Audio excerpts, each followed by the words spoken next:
Bonjour et bienvenue sur cette, première vidéo, longue vidéo de ma chaîne YouTube. Jusqu'à présent, je faisais que des petits, shorts YouTube, Insta, TikTok pour montrer ce que je faisais au crochet. Et écoutez, j'ai eu envie de vivre la vraie expérience YouTube et faire de longues vidéos qui parlent de tous mes loisirs parce que j'en accumule beaucoup trop.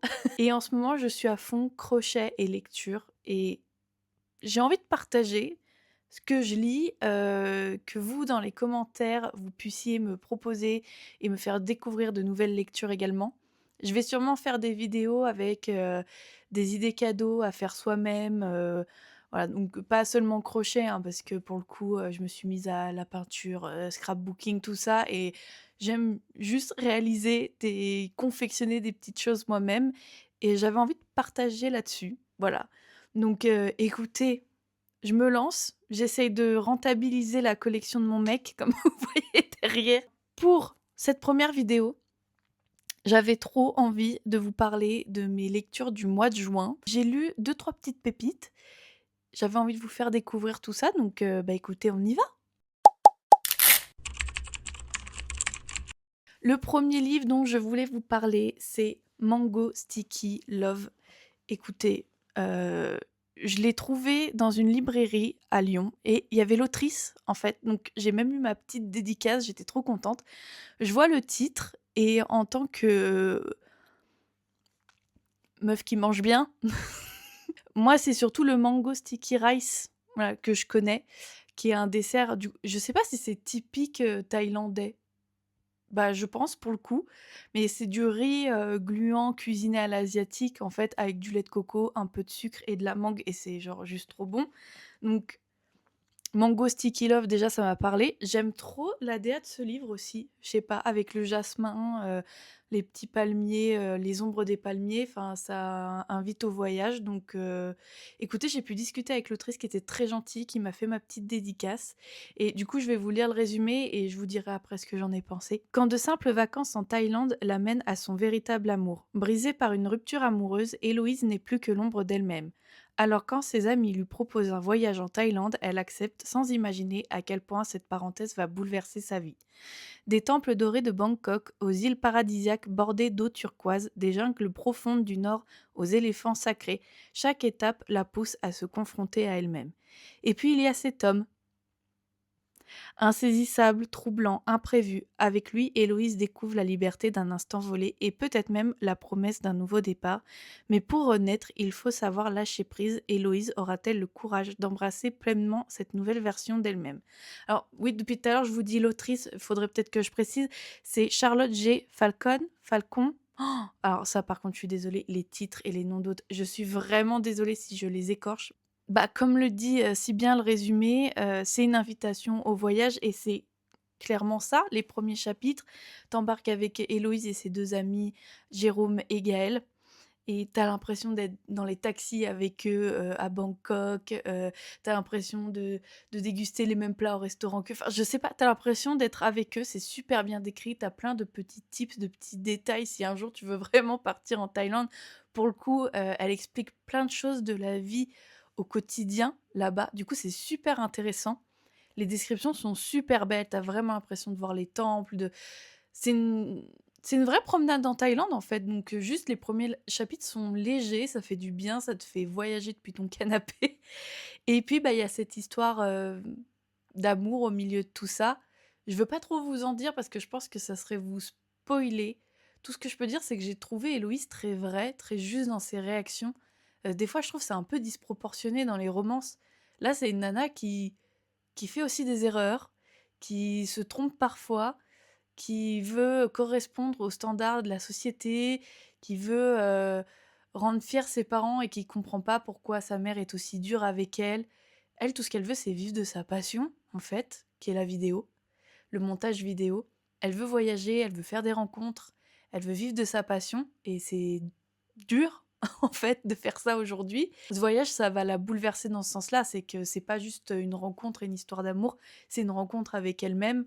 Elle va se découvrir, elle va comprendre quel chemin elle veut emprunter pour trouver le bonheur et c'est pour ça que c'est un livre qui m'a touchée au fond parce que je suis un peu là-dedans.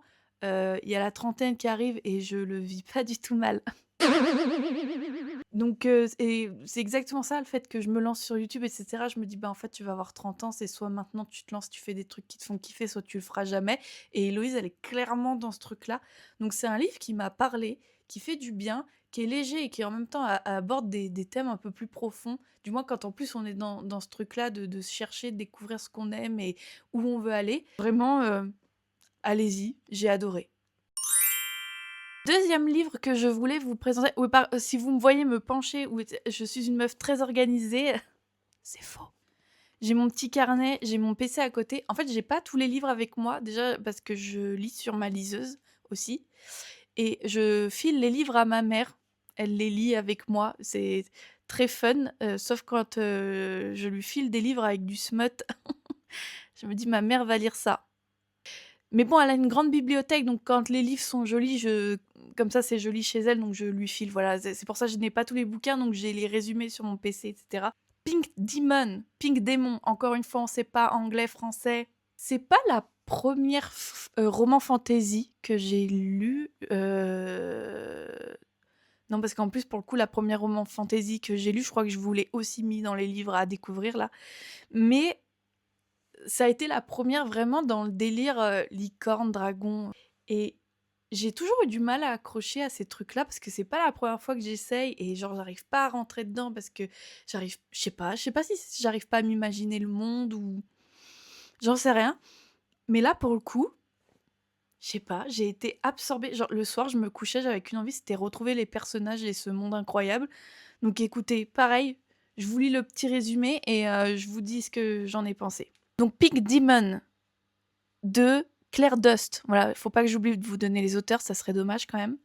Lorsqu'elle meurt soudainement, Sibylle ne s'attend pas à se réveiller dans le corps d'une autre, qui plus est celui de la grande méchante de son roman préféré, Pink Demon. Princesse du royaume de Storm, Rose n'aspire qu'à une chose, le pouvoir. Prête à tout, elle fomente le meurtre d'Asmodéo, prince héritier du royaume voisin. Sa tentative d'assassinat échoue, Rose est capturée par la garde royale, connue pour sa rudesse, sa cruauté et sa fierté. Asmodéo n'hésite pas une seule seconde et condamne Rose au bûcher malgré son attirance pour elle. Bizarre le gonze. En tout cas, c'est comme ça que se finit le roman que Sibylle a lu des centaines de fois et dont elle connaît chaque événement marquant par cœur. Maintenant qu'elle se trouve dans le corps de Rose, elle ne désire qu'une seule chose, survivre. Mais comment changer son destin quand celui-ci est tracé d'avance? Déjà, tu te retrouves dans le corps d'une héroïne d'un roman que tu kiffes. On a tous eu envie de vivre ça un jour dans sa vie. Et en fait, c'est particulier parce qu'elle atterrit dans le corps d'une nana qui est pas du tout sympa à la base dans l'histoire. Du coup, il faut qu'elle rattrape toutes les erreurs de cette fille. Et mon Dieu, qu'elles sont nombreuses parce que pour être à deux doigts de finir au bûcher, je sais pas si tu te rends compte de l'ampleur du délire. Et puis, bah, il y a cette histoire d'amour avec Asmodéo. Voilà, c'est sulfureux, ça joue chaud-froid, c'est clairement un enemy to lovers. J'ai adoré. Les royaumes, la description des royaumes, qu'ils aient chacun un petit truc en particulier, les volcans d'un côté, les forêts brouillardeuses, j'allais dire. Et en même temps, vous comprendre. Oh là là, première vidéo catastrophique. Enfin, vous m'avez comprise, il y a du brouillard dans la forêt. Il y a des dragons, il y a des licornes, il y a de sublimes tenues de reines, de princesses, de princes, il y a des héros, il y a des combats, il y a tout ce qu'il faut, en fait, pour accrocher, tout simplement. On s'attache à tous les personnages, parce qu'il y en a quand même pas une énorme ribambelle, mais il y en a quand même quelques-uns, et t'as tous envie de savoir comment ils finissent. Il y a un dilemme intérieur pour chaque personnage. Donc l'histoire est assez fournie. C'est un sacré pavé quand même. Je crois qu'il fait quasiment 700 pages. Si je vous dis pas de bêtises, il faudra que je vous le confirme. C'est un sacré pavé, mais je l'ai pas vu passer. J'ai dû le lire en une semaine ou un truc comme ça. Vraiment, j'ai accroché de fou. Elle, au début, il faut qu'elle s'acclimate à ce monde-là parce qu'elle vient de notre monde à nous. Elle se retrouve dans un monde où il y a des dragons. Je pense que le choc est quand même assez énorme. En plus, elle se retrouve dans le corps d'une princesse. Clairement, il y a des choses à savoir pour comment bien se tenir, comment parler, comment voilà. Donc il y a ce petit côté-là un peu compliqué qui finalement passe relativement vite parce qu'elle, elle est Elle perd au fur et à mesure ses souvenirs de sa vie d'avant et puis, en fait, elle est juste in love de ce monde donc bien sûr qu'elle veut plonger dedans et puis, bah, l'histoire d'amour, très compliquée, slow burn, enemy to lovers. Vous y connaissez pas trop non plus en roman fantasy comme moi en romantaisie pardon, allez-y. Bah, tu très, très vite, t'as pas besoin de plus pour entrer dans l'histoire, donc vraiment, top. Voilà. Troisième livre que je voulais vous pr j'ai hésité à vous le mettre parce que je me suis dit: «Ce serait quand même bien que je vous donne des lectures, sympas pour l'été». Donc concrètement, Mango Sticky Love, on est à fond dedans et en même temps, bah, ça m'a fait du bien de lire une histoire qui se passe en hiver avec cette canicule. Ça fait du bien de voir des personnages qui galèrent à marcher dans la neige, qui boivent des chocolats chauds sous un plaid. J'avoue que ça fait du bien, c'est rafraîchissant. Et du coup, c'est le tome 2 des Mystères de Byton Cove par Laetitia Sivi. J'avais adoré le premier tome. C'était ma belle-mère qui me l'avait offert pour Noël. Et je la remercie parce que juste, il était génial. C'est de la cozy mystery, concrètement, des petites enquêtes dans un petit village avec plein de gens trop sympas, trop mignons. T'as envie d'aller vivre dans ce patelin. Et quand j'ai vu la pochette du livre, je me suis dit est-ce que je me le garde pas pour cet hiver en fait? Mais j'ai pas pu attendre. J'avais trop envie de retrouver les personnages, j'avais trop envie d'une nouvelle cozy mystery. Voilà, trop contente de retrouver les personnages. Alors que Ruby intègre le département de photographie, prête à suivre ses rêves et laisser le passé derrière elle, elle est contactée pour une nouvelle enquête. Une femme dont le fils Arturo a disparu 28 années plus tôt fait appel à ses services. Elle veut la vérité. Un seul éventuel témoin, le petit frère de la victime, Gabriel, qui l'accompagnait dans les bois de William Woods la nuit de sa disparition et qui est persuadé qu'Arturo a été enlevé par des extraterrestres. Ruby, Charles et les membres du club international essaient de démêler le vrai du faux, s'intéressent aux théories du complot et investiguent le passé de ce Arturo qui rêvait d'être astrophysicien. Ruby pourra-t-elle mener à bien cette enquête tout en vivant sa vie d'étudiante à Byton Cove? J'ai adoré. Alors, peut-être pas autant que le premier, parce que le premier, c'est une enquête qui la concerne elle directement avec sa grand-mère, et forcément, l'enquête est plus. Il y a plus d'émotions, il y a plus. Ouais, ça concerne directement le personnage principal, donc ça a encore plus d'intérêt. Là, ok, c'est une enquête annexe de gens qu'elle connaît pas. C'est pas pour ça que tu t'attaches pas au personnage et que t'as pas envie de savoir ce qui arrive à Arturo. C'est juste que l'enquête, elle est hyper compliquée parce qu'ils reviennent dessus, parce que je vous ai dit, genre 28 ans plus tard. La police a pas trouvé, on sait pas où il est, on sait pas ce qui s'est passé, on n'a rien. Eux, ils pataugent un peu comme ils peuvent en tant qu'étudiants, hein, voilà. Même si elle, du coup, elle est avec Charles qui, lui, est enquêteur et détective à côté. Mais l'enquête est super compliquée. Enfin, super compliquée. Elle est très intéressante, ça va dans tous les sens, il faut retrouver plein de témoins. Et il y a ce truc de la théorie des extraterrestres, j'ai trouvé ça fun, parce que c'est pas courant en vrai. Du coup, j'ai trouvé ça assez rigolo. Du coup, à fond dedans, pareil, je l'ai dévoré en 2-3 jours. Le seul reproche que j'ai à faire, le rythme est effréné pour une cozy mystery. J'ai trouvé que ça allait très vite et du coup, l'enquête, d'un coup, elle se révèle, alors que pourtant, c'est vraiment mal barré. Je sais pas si je suis la seule à qui ça a fait cette sensation, mais je me suis dit, bah, ok, ça. Enfin, on aurait dit que c'était perdu d'avance et d'un coup, tout se. Ouais, je sais pas, la fin m'a fait un effet un peu bizarre. C'est pas pour ça que j'ai pas aimé le livre, hein, au contraire, hein, je l'ai vraiment adoré. Et d'ailleurs, j'ai le troisième qui m'attend dans ma pile à lire. J'ai très hâte aussi. Je pense que je vais aimer toute la saga de toute manière. J'aime bien la plume de l'autrice également. C'est très fluide et c'est pour ça aussi, je pense que ça m'a fait cet effet-là, c'est que c'est hyper rapide et je sais pas, le dénouement, il arrive comme ça, genre, ça va beaucoup trop vite. Mais dans tous les cas, c'est pour ça que je vous le recommande, c'est que de toute façon, c'est une saga à découvrir. Point. Les mystères de Byton Cove, c'est à lire. Si vous aimez la cozy mystery, vraiment. Bah, en plus, attendez que l'automne arrive et lisez le premier tome pour ensuite enchaîner celui-là en hiver. Parce que le troisième, je pense que c'est le printemps. En tout cas, c'est une saga à découvrir. Pour le quatrième livre, oh, je suis trop studieuse avec mon petit carnet.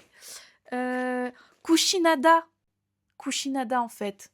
Kushinada. C'est ça, ma première roman fantasy. Mais en fait, il y avait tellement...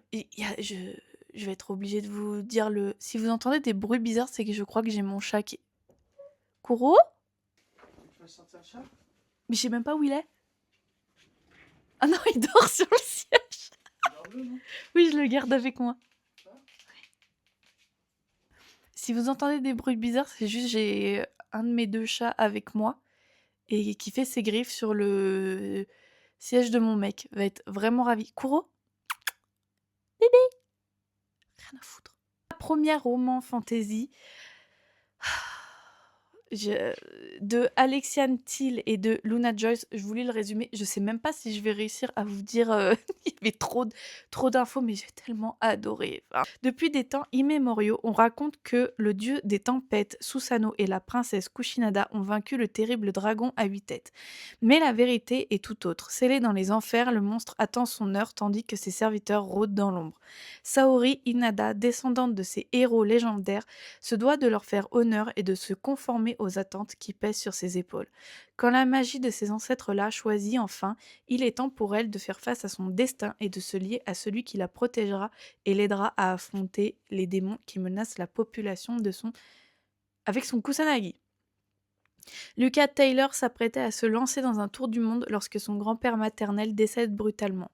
Obligé de se rendre au Japon pour les funérailles, il y découvre que les histoires de son enfance sont bien réelles et se retrouve forcé de combattre et d'endosser un rôle dont il n'a jamais voulu. L'amour leur permettra-t-il de survivre à ce combat millénaire? J'ai adoré, encore une fois. De toute façon, si je vous présente ces livres, c'est que j'ai kiffé globalement.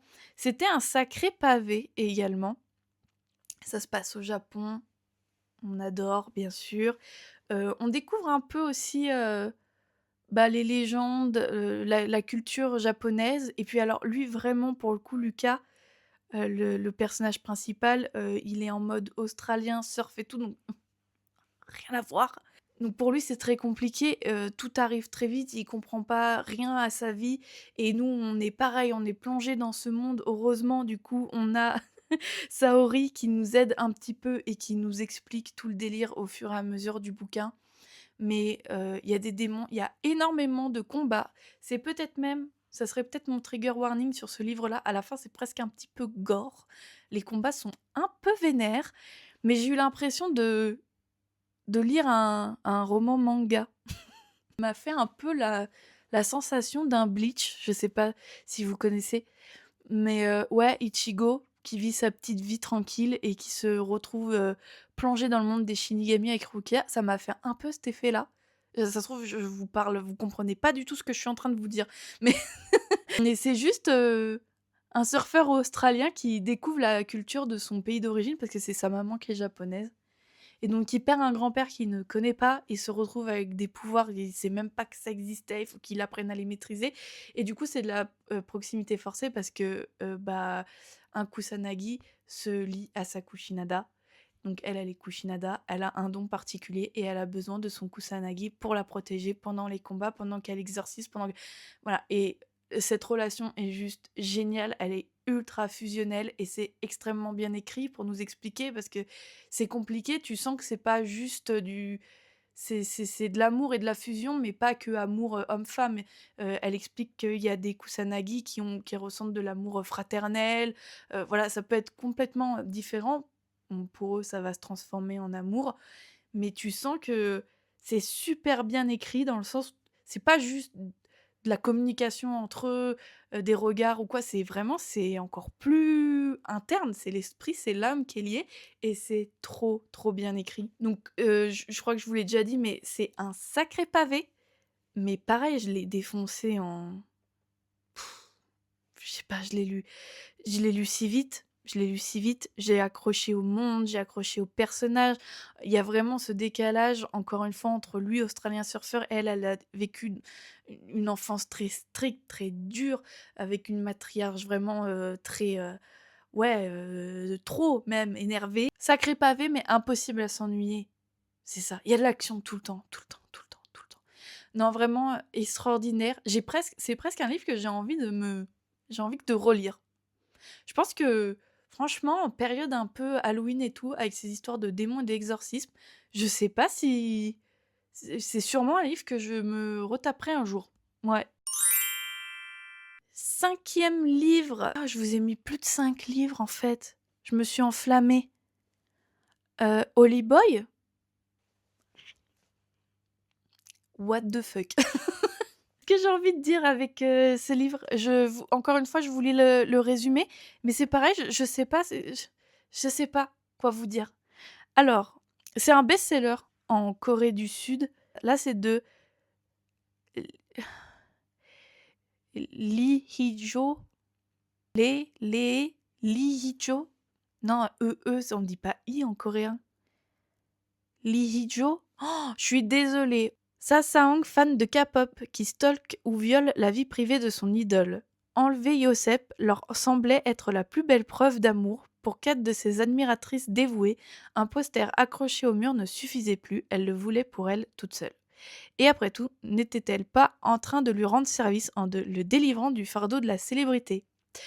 Dans un manoir isolé miné par la paranoïa et une réalité qui se fissure, ces femmes doivent bientôt recourir à des stratagèmes de plus en plus inquiétants pour conserver Joseph sous leur emprise. À mesure que l'auréole de leur ange se ternit, leur plan se délite. Elles devront se battre non seulement pour le garder, mais aussi pour préserver leur secret, quoi qu'il en coûte.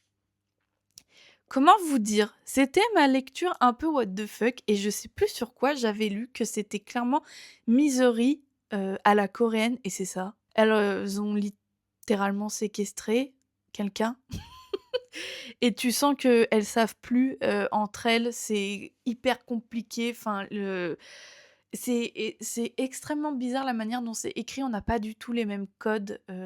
On ne va pas se mentir qu'on est plutôt habitué à de la littérature européenne ou américaine, états-unienne même.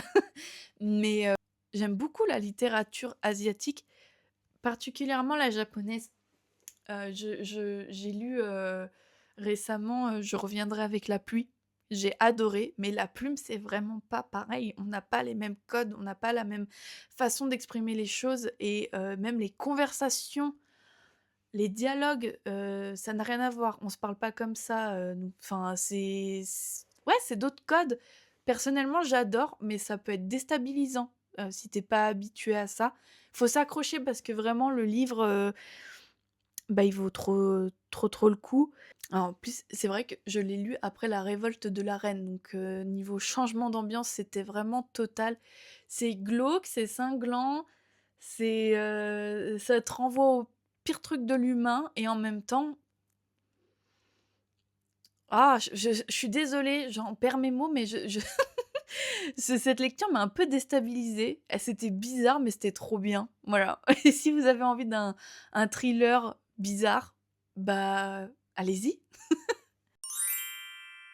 Je passe sur ma dernière. Ouais, je me suis mise assise par terre et pourquoi pas. Mon coup de cœur du mois de juin, Ne m'oublie jamais, tout simplement. Ne m'oublie jamais de Abby. Et là, je vais encore écorcher le nom. Jiménez? Jiménez? Non, je sais pas. Je suis vraiment désolée. Ne m'oublie jamais. Déjà, quand j'ai vu la première. Quand j'ai vu la couverture du livre, il y a un petit chien trop mignon. La page est trop beau aussi. Donc, juste déjà visuellement, j'avais envie de le lire. Voilà. Et alors, quand j'ai lu le résumé, une nuit hors du temps, un amour impossible à oublier, sa clinique vétérinaire et le bénévolat dans des associations pour animaux sont tout pour Xavier, qui n'a aucune foi en l'humanité jusqu'à ce que Samantha débarque un beau jour dans sa vie, un chaton dans son décolleté. Trop mignon. La personnalité joviale et extravertie de la jeune femme l'attire tout de suite, lui le taciturne. Il ose lui proposer un rendez-vous, elle accepte.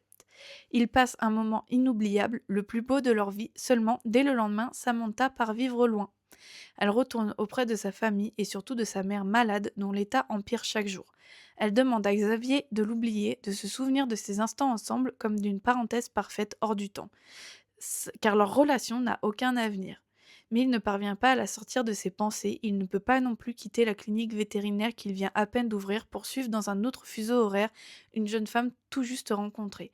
Leur histoire est impossible, et pourtant comment se résoudre à laisser filer l'amour? De toute façon, Abby, Abby, c'est la goat des amours impossibles. Et tu sais que ça va être dur à lire, tu sais que tu vas être frustré, mais c'est trop beau, c'est trop, trop beau. Déjà, le mec est un énorme alors ça c'est un grumpy sunshine, hein. Lui, à la base, préfère clairement les animaux et les humains et mon Dieu, comme je le comprends. Il est véto, fait du bénévolat dans des associations pour animaux.